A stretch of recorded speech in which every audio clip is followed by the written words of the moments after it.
Good morning and welcome back to the Atlantic Council's IMF studio. I'm here today with Rolf Strauch to talk about Europe at a crossroads, how to respond to the new challenges. Rolf is Chief Economist and Management Board Member of the European Stability Mechanism, which he joined at its creation in 2010. For those who are unfamiliar with the ESM, it was created to help countries overcome the euro area crisis back in 2010.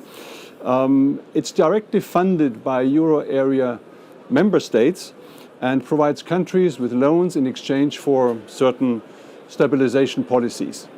The ESM also would provide a backstop for Europe's Bank Resolution Fund once all member states have ratified the 2021 ESM treaty. Rolf's job there is to oversee the analysis of economic developments, markets and financial developments, as well as the ESM's country monitoring.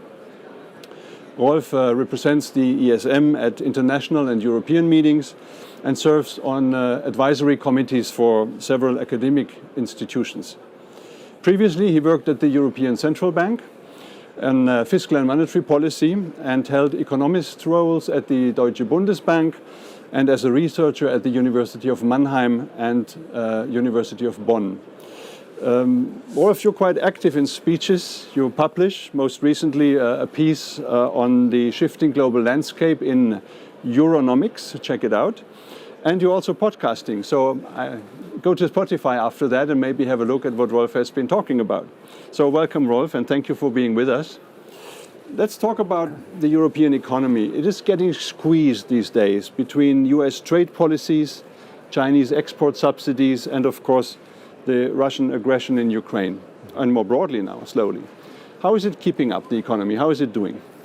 No, first of all, thanks for inviting me here. It's a pleasure being here with you. I mean, I'm coming to the IMF meetings for, I think, 1.5 decades. And it's always a great opportunity to kind of scan the global risk landscape and see what it means for Europe, and that is what you're basically asking for now. I mean, from my perspective, actually, I think Europe is, in terms of growth, gaining cruising speed. And if we take one step back, you actually see where Europe comes from. COVID, recovery, then another shock, which for Europe was a significant terms of trade shock, and then recovery. And at this stage, we are still in this recovery phase where we see, for example, consumption being carried forward on the back of real income still rising somewhat, but that will be phasing out. So this is the cruising speed part, where we are growing, where Europe is estimated, and the IMF has published the projections, of course, in the WEO of around slightly above 1%, basically at potential. So you mentioned the risk, and I think they factor in to different degrees and with different mechanisms. Mm-hmm. You have trade, and I think overall the estimates for trade are that they take off 0.2, 0.3% per year, the trade tariffs, forward-looking, so it's manageable. But at the same time, if your growth rate is around 1%, it's still significant. That we have to see. Then you mentioned armed conflicts. For me, this is more kind of a latent risk, right? So I don't think it has directly an impact on growth, but it's obviously uncertainty, risk of volatility in prices, energy prices that comes with it. The other factor that you mentioned was China. And here, rather than the subsidies, to that actually the European Commission has reacted. Mm-hmm. It's the general question how China will manage its trade. And the question of trade diversion towards Europe. We don't see it yet in the data, or not much in the data, but it's also a risk out there. So that is how I would characterize the current outlook. Mm-hmm. And when you say trade diversion, what you mean is rather than exporting to the US, China would refocus on the European market, introducing cheap cars exactly. And the like, right? Exactly. The degree to which they would intrude or focus on European markets, mm-hmm. because their access to the US market is more limited. Yeah. Absolutely. I mean, what you're saying is in a way kind of borne out by financial markets that have been quite bullish, I think, in Europe. especially since Liberation Day. The euro has strengthened. Stock markets have been up. But I mean, there's also, I think, an element of fiscal impulse, I think, behind growth, right? We see deficits now going up. It's expected to be quite substantial because of defense expenditures and others.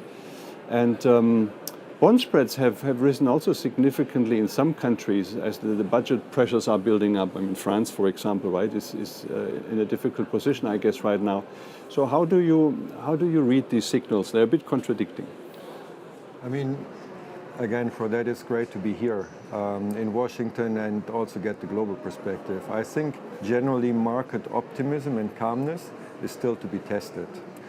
And the IMF has been very strong in warning for the high asset valuation, and particularly in equity, and potential overvaluation compared to earnings. So, and that's not only a European theme. I would rather say that is maybe globally, looking at it globally, somewhat less of a European theme than in other regions. One point I want to make, though, here, which I find important, is one of the sectors that has actually gained is the European banking sector. And I think here I have the view this is also warranted that they catch up. I mean, they had kind of an underdog image for quite a while. Yeah. And I think there is real structural changes that came in Europe that really justify also that they have picked up very much in equity, and that's a good development. Now you mentioned April 2nd, and I guess here there was a certain reversal of the outflows that we saw, or that, not I guess, but I know that there was the reversal of the outflow that we saw, and where we see however that currently Europe is gaining in markets because of the relative weakness of the US. We see more demand for European sovereigns, and that's good, and that actually helps also to contain spreads. This also helps the European sovereign, the supras, like the ESM, the EIB, and so that overall is supportive to markets, where we see that investors actually, how they try to address the uncertainty, that is related to foreign exchange. And here we see more hedging, more risk that investors see for a dollar depreciation. That is actually, rather than having big portfolio shifts, how we think that the safe haven status of the US dollar is kind of somewhat questioned. And in turn, then markets look for diversification and also go into Europe. Right. So, I mean, overall, a relatively positive picture. Now, we know, and we talked about the risks already on the horizon. We don't know about the geopolitical developments, right? I mean, drone incursions, just tensions ratcheting up in general, cyber issues could intensify depending on how things in Ukraine turn out. How resilient do you think is Europe? So we know the risks, but how strong is Europe's capacity to withstand these risks? I mean, there's also a political angle there with polarization and the like, and some elections that maybe favor some anti-European elements also. So overall, as from the look of the ESM, how resilient is it? How much can it kind of withstand these pressures that may come up? I mean, Europe is a relatively open economy, and therefore it's almost by definition more vulnerable, right? So that is very clear. At the same time, it is fair to say that Europe has shown quite some resilience and also addressed some of those uncertainties. In my view, Europe needs to fight for long-term competitiveness and for strategic autonomy. That is where really the challenge lies. If you think about trade and energy, following the Russian invasion of Ukraine, Europe has diversified the energy supply. A consequence of that, obviously, is higher prices and volatility.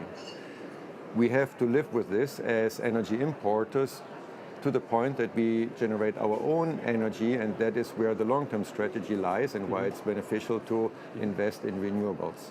It's beneficial from a sustainability perspective, but also from an energy security perspective, and it's a long-term project.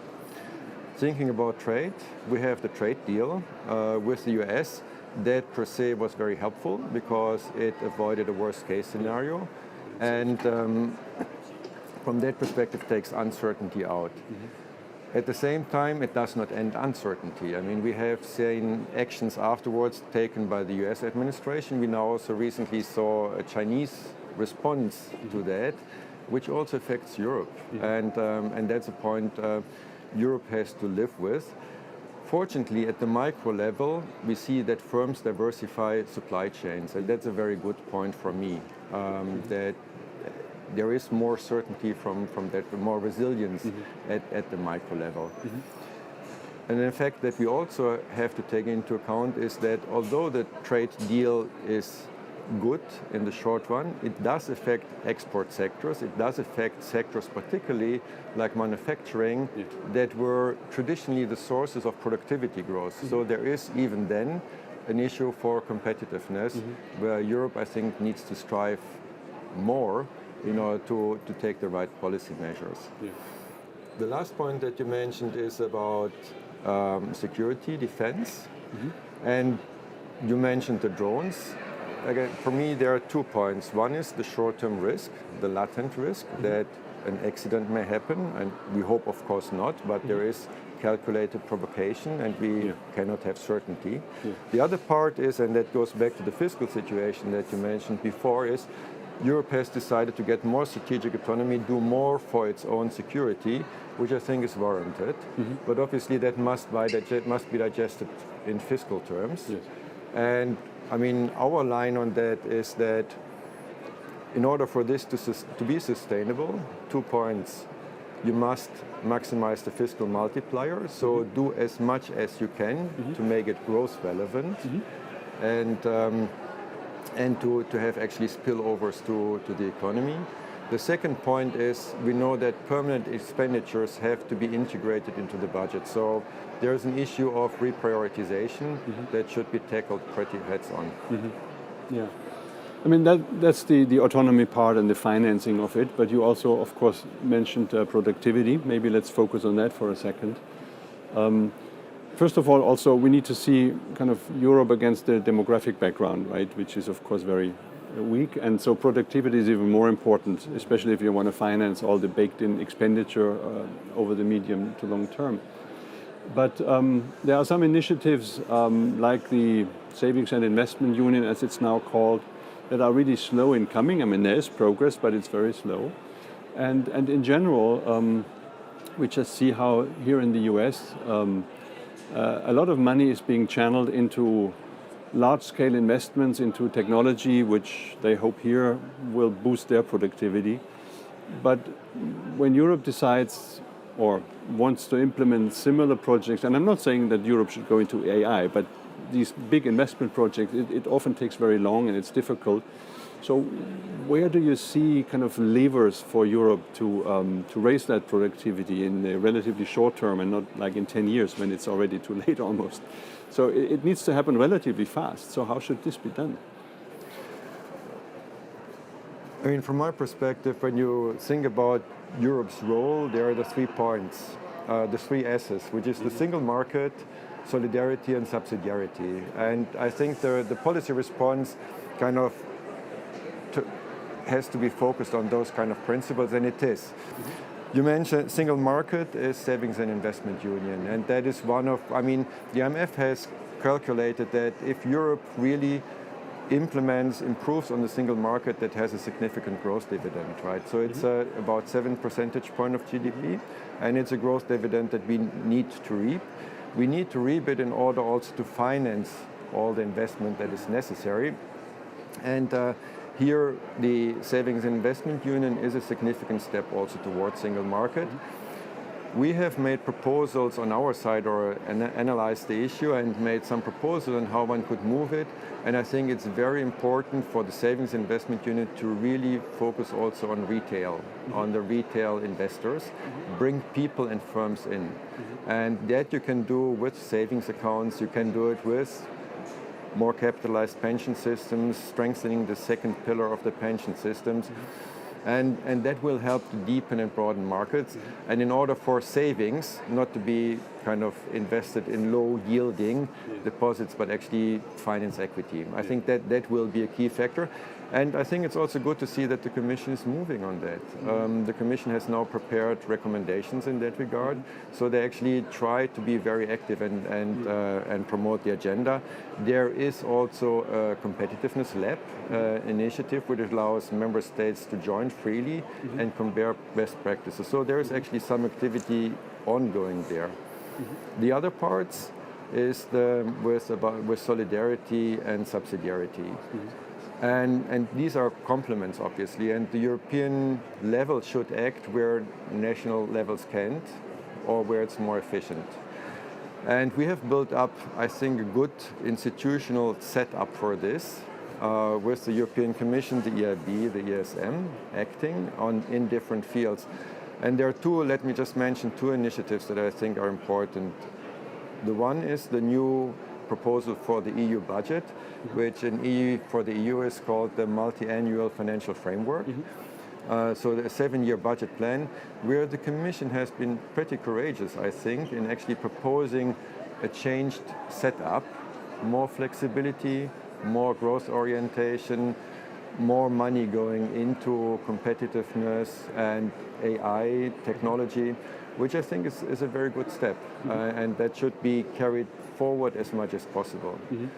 On the ESM side, we do a lot in order to try to improve resilience. And we have looked into our toolbox and to see how our tools actually fit the needs for the future. And have proposed some measures in that regard. Maybe talking about the ESM, we haven't kind of spoken too much about the institution yet. Many viewers may remember something about the Euro crisis, how you came in and financed some of these programs then. Where's the institution right now? What are you doing to prepare for these future crises that may or may not happen? The Commission, I think, thought aloud whether the ESM could have a bigger role somewhat in the financing of a lot of new activities. Tell us, what is kind of the internal thinking and how do you prepare for these kind of challenges? Because I guess not having had a program now for a couple of years also means that you have to keep your skills relevant and the like and think about the relations with the member countries. Just tell us a bit about the institution. I'm very happy to do that. I mean, as you said before, as a crisis mechanism, it's a lot about preparedness, and that is where we are and what we are working. Looking back, I think it's fair to say that ESM has actually, and the programs that we deployed to 5 countries, has actually safeguarded the integrity of the euro area. I mean, without ESM, the sovereign debt crisis would have had much harsher impact and actually would have threatened the integrity of the euro area. So I think it's important to have this safeguard, and even though we don't have an active program at this stage, we are an insurance mechanism, and as such we are perceived, and that is also the feedback that we get from market participants. It's good to have ESM as an insurance. Now, as an insurance, you should be prepared, and part of the preparedness, as I said before, is being here. Scanning the risk landscape, knowing what is going on, being able to warn, and being able to react. On the side of reacting, we have a clear mandate that is linked to safeguarding financial stability. In that context, we did the toolkit review, which looks at to which extent our instruments are still fit for purpose. We were created under the sovereign debt crisis. The sources of risk have changed. Are our instruments still fit for purpose in order to address them? We come to the conclusion that largely they are, but there are some improvements that we could be doing in order to react even more rapidly. And therefore we have also made a proposal in that respect that we are discussing with member states. And so that is where we currently stand in our own operations. You mentioned the ESM treaty that needs to be ratified. I think the important part of the ESM treaty is that under this ESM treaty, we are meant to be the common backstop to the Single Resolution Fund, which is the financial backbone of banking union. We hope that it will be ratified because I think it's crucial to have it, and which will certainly complement the fiscal the financial structure of Europe. But ESM per se is fully operational also under the existing treaty. And you also do have kind of precautionary facilities, right? And I believe that you offered those to member countries during the COVID crisis, for example. I believe it wasn't used, but it was, as you say, it was a safety mechanism, an insurance mechanism that was available, right? Indeed, we have those precautionary instruments. And if you think, for example, in a situation of geopolitical conflict, this can also be a very helpful tool in order to avoid that a country actually in a severe situation gets problems of market access. And so that is indeed an important instrument in our toolbox.